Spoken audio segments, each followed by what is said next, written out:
Good afternoon, YouTube. Derek here, Hardball Crazy, coming back with a video.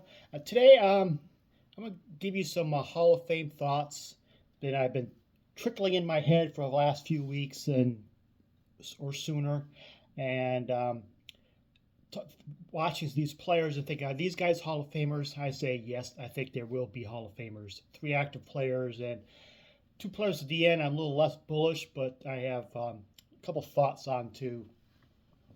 Um, First of all, preface this with my Hall of Fame thoughts is that I'm a person who thinks not in relative common day sense. I'm a half full, glass full type of person. Try to be positive, stay positive, think of positive things.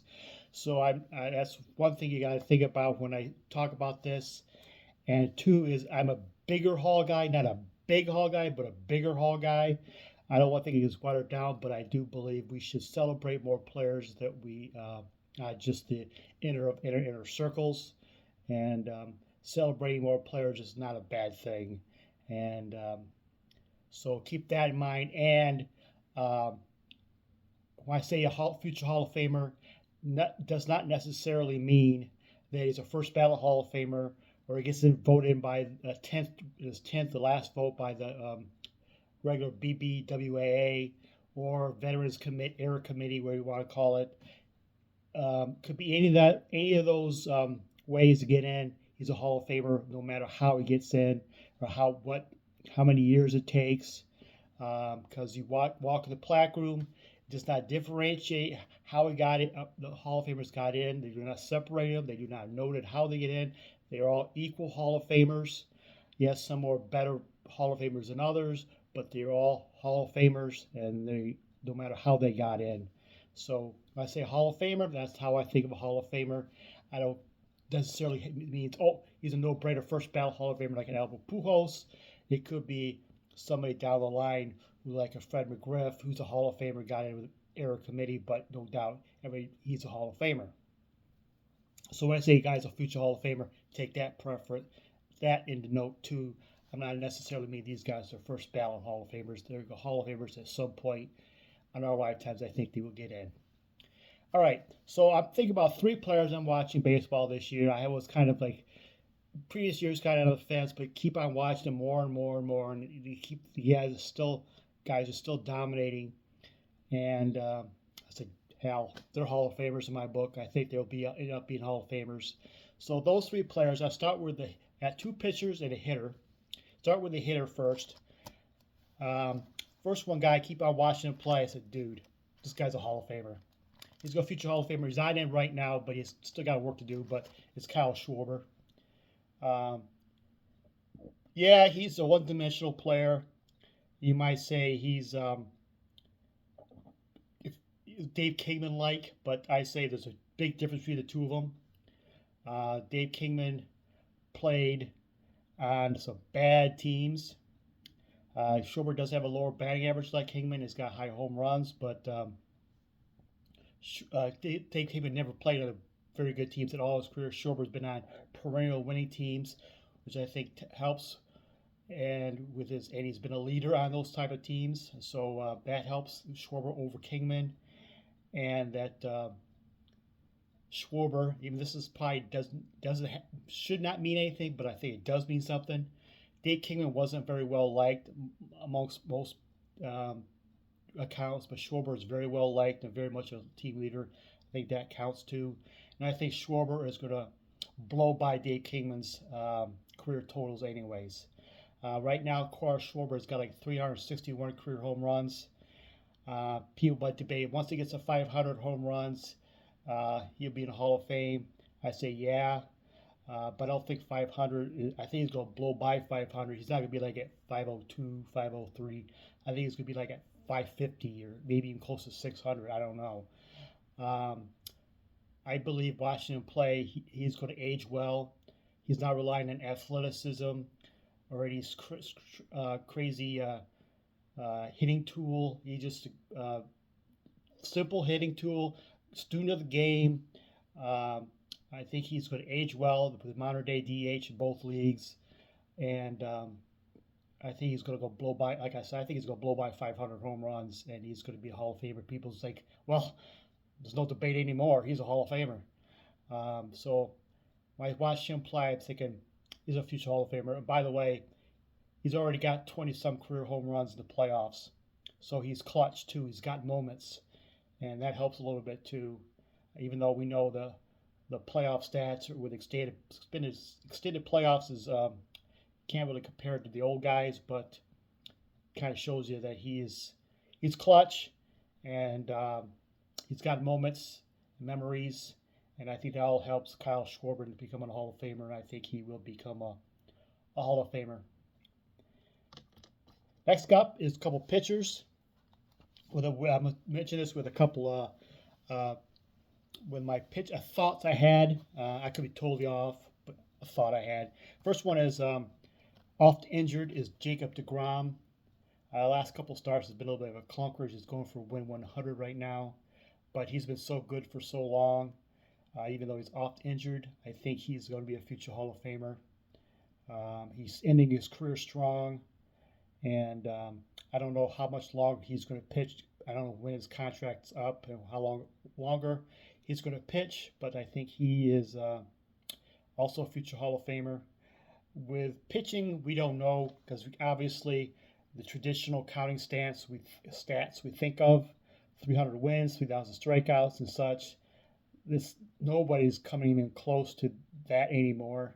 Even the best players are not doing that. The new generation, yes, the Scherzers and Verlanders and recently are still active, and they still compared to that. And Greinke and Kershaw recently retired are at those stats or close to it, and they're all approaching that. But anybody who debuted, say in the deGrom era or later, they're not even coming close to any of those stats. So I'm curious if instead of looking at those career milestones stats, they're going to voters not collectively but individually turn into a collective thing. Is like will voters look at these pitchers that are do they have to reach a certain minimum of threshold to be considered a Hall of Fame? Like, do they have to at least throw 2,000 innings or strike out 2,000 guys or something along those matters to put them over the edge? Like, oh, not saying they must. Anybody pitcher approaches that to Hall of Famer, but somebody's up to debate and they look at it. Oh, is he Hall of Famer or not? Well, he didn't pitch 2,000 innings or he didn't strike out 2,000 guys. No, but if he goes beyond that threshold, say, well, he did pitch a lot of innings with the modern era, so I guess he's a Hall of Famer. I could be off, could be wrong. These guys might not approach some of these milestones, but that's a thought I had. Instead of a maximum milestone, there's a minimum milestone people starting pitchers must reach to take them over the top in the Hall of Fame. It's like they got all the accolades and the slash stats, but you got some type of accumulation. What if that accumulation is a minimum?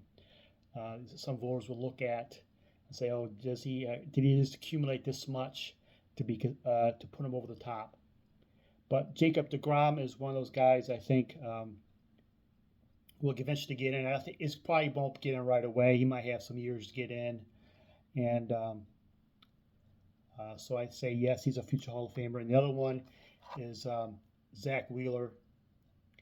He's been so dominant for so long, and a little less injured than deGrom, but he doesn't have the hardware of the Cy Youngs like deGrom. But he's been a top ace level pitcher for so long again, and his slash stats is so good. I think he's going to be. You consider him a future Hall of Famer too.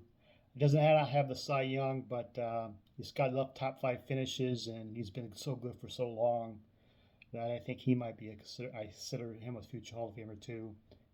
And he's off to another great start this year. I don't know deGrom and Wheeler how much longer they're going to play beyond their contracts, so that might hurt them or might help them. Maybe that retiring on a higher note that might help them. Like Koufax, instead of lingering around getting beat up and losing some credibility, a la say a reliever Craig Kimbrell. And but I think DeGrom and Wheeler, Washington pitch, I can't help but think they've been top ace pitchers for the last 10 years for so good for so long. I got to say they're future Hall of Famers no matter what their stats are. That's my thoughts. I told you about my thoughts on Hall of Famers to begin with. One thing about, it's a different argument about versus relief pitchers, but I won't get into that right now. My other thought was, that was my three guys, current players I thought of. Like, when I'm watching them play, I continue watching them play these days. They're future Hall of Famers. Two retired folks I'm going to talk about now, a little less bullish on, but I'm not totally opposed to, especially the first one being Hall of Fame. I'm curious about is, I just saw that Jacob Misiorowski, the Brewers ace, just had a 20-some innings pitch, scoreless innings pitch streak snapped. He's like the fourth guy this year I noticed has gotten in the 20s and 30s of innings pitched, scoreless innings pitch streak. Two starters, Misiorowski and Christian Sanchez, a couple of relievers, Mason Miller and Raciel Iglesias, were all in the 20s and 30s. So it got me thinking, if any of these pitchers, those guys or any other pitcher, gets into the late 30s or into the 40s, all of a sudden Orel Hershiser becomes more talked about. And I wonder if Orel Hershiser, if these pitchers continue to get these scoreless streaks, Orel Hershiser's names keep been bringing up over and over and over, in the media, and all of a sudden Hershiser might get more hobby love or maybe more Hall of Fame love than because of that. He's probably in a Hall of Very Good right now, but I'm not opposed to him being getting in at all because he was a great pitcher. And it was a winner. So I'm just kind of curious if the Hall of Fame, if these pitchers approaching, continue getting all these scoreless inning streaks, will help out Hershiser's hobby credibility, Hall of Fame credibility. His name keep on mentioning that over and over and over again. People say, "Whoa, he must have been a really good pitcher, and he's better than we thought he was." So that's my thought with Orel Hershiser. Just curious. My last one, just a random thought I had the other day. I think he's a Hall of Very Good, but less than a Hall of Famer. But I'm just curious, when all the Hall of Fame voters now are pretty much watched all the players from the 70s, 80s, and 90s. They've seen them play and off such.